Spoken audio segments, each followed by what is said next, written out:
Padma Bhushan award வாங்குறதுக்காக டெல்லிக்கு வந்திருக்கிறோம். கேப்டன் இல்லை அப்படிங்கிற ஒரு மிகப்பெரிய மன வலி எங்களுக்குள்ளே இருக்குது.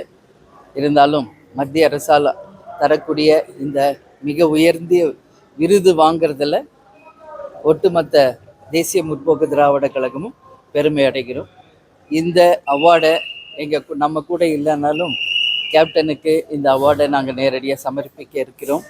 அது மட்டும் இல்லை, அவரை விரும்பிய அத்தனை அன்பு உள்ளங்களுக்கும், தேசிய முற்போக்கு திராவிட கழகத்தின் நிர்வாகிகளுக்கும் தொண்டர்களுக்கும் கேப்டனுடைய அந்த உயரிய விருதான பத்மபூஷன் அவார்டை நாங்கள் அவங்களுக்கு சமர்ப்பிக்கிறோம் என்பதை இந்த நேரத்தில் நான் தெரிவிச்சுக்கிறேன். வேறு எதுவும் கேட்கணும்? ஆமாங்க, அதுக்கும் அவங்க அழைப்பு கொடுத்துருக்காங்க. அமித்ஷாஜி அவங்க வீட்டில் நைட்டு டின்னர் எல்லாருக்குமே, அதாவது இன்னைக்கு யாரெல்லாம் அவார்டு வாங்குறாங்களோ அனைவருக்குமே மினிஸ்ட்ரி ஆஃப் ஹோம் அஃபேர்ஸ் இருந்து இன்விடேஷன் கொடுத்துருக்காங்க.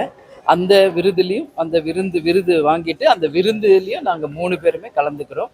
எங்களுடன் இங்கே டெல்லியில் இருக்கும் எங்களுடைய செயலாளர் நாகராஜ் அவர்களும் முகுந்தன் அவர்களும் கலந்துக்கிறாங்க. இது முடித்து நாளைக்கு தமிழ் சங்கத்தின் சார்பாக மிகப்பெரிய ஒரு பாராட்டு விழா கேப்டனுக்கு நடத்த இருக்காங்க. அந்த தமிழ் சங்கத்தில் நடக்கும் பாராட்டு விழாவிலும் நாளை கலந்து கொண்டு நாளை மறுநாள் நாங்கள் சென்னைக்கு திரும்ப இருக்கிறோம். அங்கிருந்து ஒரு பெரிய ஒரு ப்ரொசேஷன் மாதிரி போய் இந்த விருதை கேப்டனுடைய கோவிலுக்கு சென்று அவருக்கு இந்த விருதை அவருக்கு காலடியில் வச்சு அந்த ட்ரிபியூட்டை நாங்கள் கேப்டனுக்கு செலுத்த இருக்கோம்.